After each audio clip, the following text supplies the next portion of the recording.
Here we are, work. Ugh, easy for me to say, right? Welcome to Win the Day live stream, Tuesday edition. Today I want to talk about the thing I least like about real estate sales. I hate it even. Do I hate it? That's a strong word. No, I hate it. And that's accountability, which is weird coming from me because I'm kind of an accountability guy. I hate accountability. I hate being held to account, and I hate holding others to account. I find it tedious, boring, messy, crampy. Don't like it. Don't like it. All right. You know what though? When I'm at my best, when I'm performing at my highest, I am being held to the highest level of account by my coach. It's just the way it is, right? Left to my own devices, I do less. With somebody watching, pushing, pulling, poking, my performance jumps dramatically. Always has, right? Now you have a coach that'll teach you things, a mentor who will give you some wisdom, but somewhere along the way, you got to have somebody kicking your ass, challenging you, right? And the classic example I give is, and it's interesting, it must be taught in coaching school or something. I don't know. I've had a lot of coaches and almost all of them seem to have this same ability. I remember telling one of my coaches along the way, yeah, I got 3 listings this week, right? And I was 10 feet tall. He's like, awesome. Like, yeah, damn right it is. Couldn't squeeze out 4. Right back down, right? But then we went through it. We figured out, okay, you got 3, good. Here's what you did, awesome. Here's where you could have done a little bit more. Here's where you could have done a little different. Here's where efficiency leak. Here's this, here's that. And then I went and got 4, right? I got better. Never did I get better going on when, you know what, that's really good. You should take a week off. Don't go that way. Just life isn't that. Now, for some people who get lucky once in a while, good for them. They better get really lucky, enough luck that'll hold them throughout their life. But generally speaking, we all need an accountability partner. And that maybe your priest every Sunday. I don't know. We all got them. It's our accountant once a year, maybe. For a lot of folks, it's your mom, your dad, your husband, your wife, your whatever. But you need an accountability partner somewhere along the way that will be honest to the point it hurts. Do I look fat in this dress? Well, you look a little heavy, right? you may want to, hit the treadmill, whatever. Or, get husband, wife, mom, dad to say, you know what? I love you, whatever you are. Cool. But if your goal is to look thin or whatever in this dress, I'm going through this right now. We got a wedding coming. I got a wedding weight or whatever. Like, oh, geez, dear Lord. But I'm not going to be the accountability for that. So, but I'm being accountability guy for my team now. We've been soft for a while, and now I'm on them. Early morning, mid-morning, lunchtime, mid-afternoon, night, before we go to bed. I'm in their ear all the time, right? And their listings are jumping. It's not by accident. And it's a lot of questions, right? What can you do today, not tomorrow, today, to get a deal together? And it's not a rhetorical question. I want to hear what you can do today to get a deal together. It's uncomfortable. Mm-hmm. It's really uncomfortable. It sucks for me. It sucks for them. It's necessary for both of us. Where's your best chance at a deal? Not rhetorical. I want to hear it. You got to say it out loud to me because it takes some thought. You're like, oh shit, I got nothing going. What's that? Yeah, I have nothing going. Well, you better get something going if you're going to hit your goals. It hurts, right? But we need it. Right? What do we have to do? Price reduction? Is that it? What do we need to do? Follow-up calls? Do we need to do reverse offers? What do we have to do to get a buyer to make an offer? What do we got to do? I want to hear it, not rhetorical. This is not for thought. This is for action. And it's high-level accountability, and it equates to high-level success.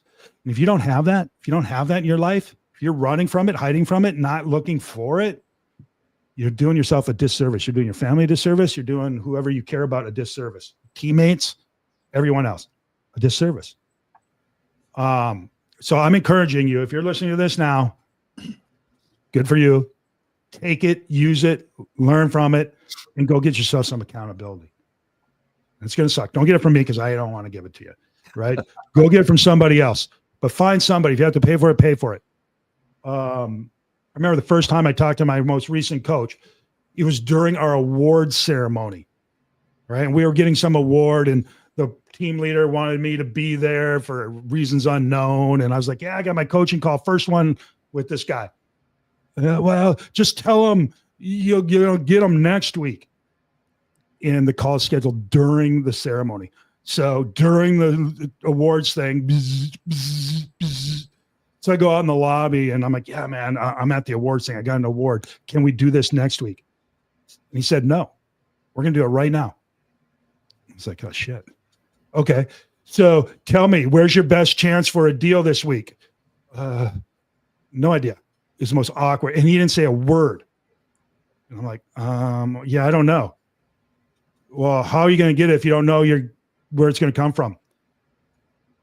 I mean, literally sweat. I don't know. Well, are you going to be, and then you know what he did to me? If you're not going to be prepared for this call, we're not going to have it. If you don't want to coach, we're not going to do this. Do we need to reschedule? And I was like, no, we're going to do it right now. And then we got into it and we created a plan and we went on to do 252 deals, 130 million or whatever it was in sales 1 year. Right? You need accountability is my point. Accept it. I don't know if you have to embrace it. A lot of things we don't like. Diet and exercise, whatever. People tell you, oh, I love to do this. Yeah, right. Right. You like the result. I don't know if you like necessarily do it. Maybe you do. Maybe you're one of those. All right. So there you go. That's what I'm telling you. If you're lucky enough to have somebody to hold you to account, be grateful. If you're not, go find it. Please go find it. Do yourself a favor. All right. Who wants to talk on this? So I meet with a group of guys, and this morning I sent this out because it hit me. I read through, there's 31 chapters of Proverbs. I read one, like today's the 18th. I read the 18th chapter. And Proverbs 18:19 says, a brother aided by his brother is like a strong and fortified city. And he's strong like a well-founded palace. And I think that speaks to the accountability is you can't do this alone as much as you want to. I mean, my challenge to you or to any of us is try to go a week without looking in a mirror. See how funky you end up. Why would I do that to myself? That's it. Go a month without accountability. It's like going a month without looking in a mirror. You need somebody who will reflect back to you where you are in relation to what you're aiming for. And if you don't have people in your life, systems in your life, things that will give you that feedback, but somebody asking the tough questions and not giving you advice. I've got a book right here, Michael Bungay Stanier, but he says the advice trap. You don't need somebody to sit there and give you advice. They need to be able to be curious, ask you the questions, and put the heat back on you to change what you need to do. Julie, you've been through this. You have a coach. Yeah. So one of the words that I've heard. Vinny talks about this all the time. Yeah. One of the words I've heard is capable. And that is from, I don't think you're related, John. I've never asked you, from Brian Moran, who wrote the 12-week year. Mm. Anyway, he says, you can't hold people capable if you don't know what their goals are. So you're being held capable to your goals, not accountable to me. I'm not helping you. I'm not asking you to do this thing because I want it. If you want to succeed in whatever it is, there's several areas to set goals. One of them obviously is financial.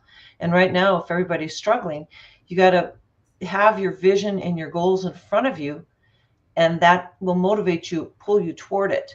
And then you've got to ask yourself, what one thing can I do today that will move the needle the most? What can I do that will get me closer to, for my goal. And then you have somebody who holds you capable to reaching that goal. So I like the, hold capable, but you can't you're not going to be successful if you don't have goals and a vision. So put your goals and your vision up in front of you. Put it on your mirror in the morning. You've got to choose one that is the most important right now. If I succeed at this one thing, how will that change my life? And if there is no chance of failure, what one thing should it be? So pick one thing that will move the needle the most, and then decide what you can do each day to get closer to that goal and have someone hold you capable. Love it. Destiny, you feel any of this? Is it hitting you at all? I do. I think it also matters who you're running with. I mean, for me, switching brokerages and working alongside some heavy hitters, it's definitely helped me step my game up because I want to match their energy. And so I think accountability can also be thought of as who are the people you're talking to the most? Who are the people that you're competing with? Who are the people that you're up against? Because then you want to emulate what they're doing. Totally. If you're lucky enough to get a group of folks that are running in the same path that you are, trying to get to the same place, and you're lucky enough that they're running a little bit faster, get in there, snuggle up, do what you have to be part of their group. And here, let me be clear. I know you're special. I know you're one of a kind and all that, but there are plenty of people doing more than you are. Plenty, right? I don't care how much you're doing. There's plenty. Yeah. Even Elon can run around and find somebody. Yeah. Right. That's another thing that made me think, don't isolate. Sometimes when we're struggling or things are difficult or, we're just not happy with where we're at, we can isolate. I guess you kind of use the term turtle. You can kind of retreat. And when you feel like retreating is the time when you need to be around other people who are going to pull you forward. Mm-hmm. So go find them. There's something called the Haydn effect. And if some of you remember Eric Haydn, who was the American speed skater, phenomenal athlete. And when he was slated to compete in the Olympics, they said he's going to do a clean sweep of all the golds. And I always say in the men's. Yeah. and I always say, imagine you've trained your whole life to go to the Olympics and be the speed skater, and you have the fortune of skating against Eric Haydn. Well, Eric Haydn won all the gold medals. Mm-hmm. And he took the sweep, and he had these massive thighs and everything. I still remember that. I think it was 1980, might have been 84. But here's what they found. Everybody who skated with Eric Haydn PR'd. Yep, went faster. They all went faster and broke their own records. And they call it the Haydn effect, which is when you compete with excellence, you're drawn up into their excellence. And I think you have to surround yourself. Part of the accountability is to find. How do you find them? I think you have to be proactive.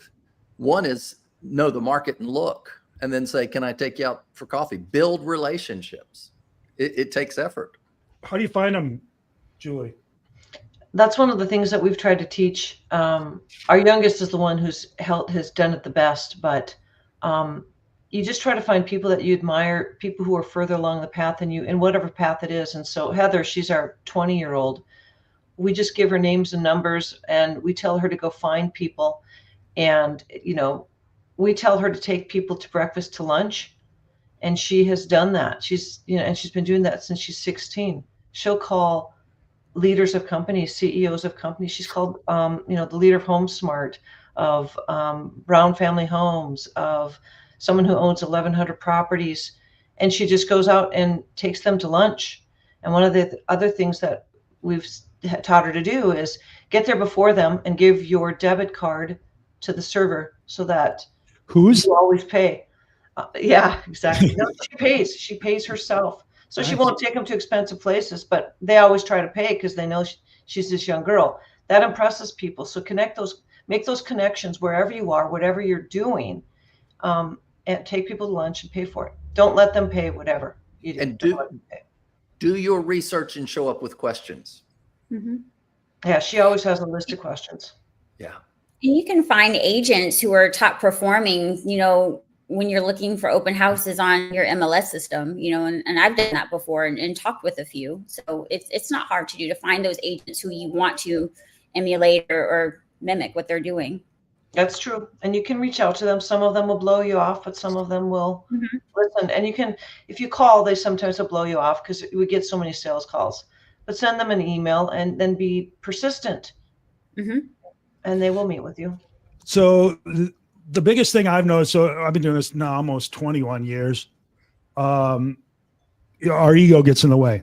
I won't put myself out there unless I'm first, those type of things. But I remember Mike Ferry say, you take the E out of ego and what's left. And I find that to be true. It's not always easy, often hard. But I find when I'm somewhere, I usually like to put the E in the back pocket and see what happens.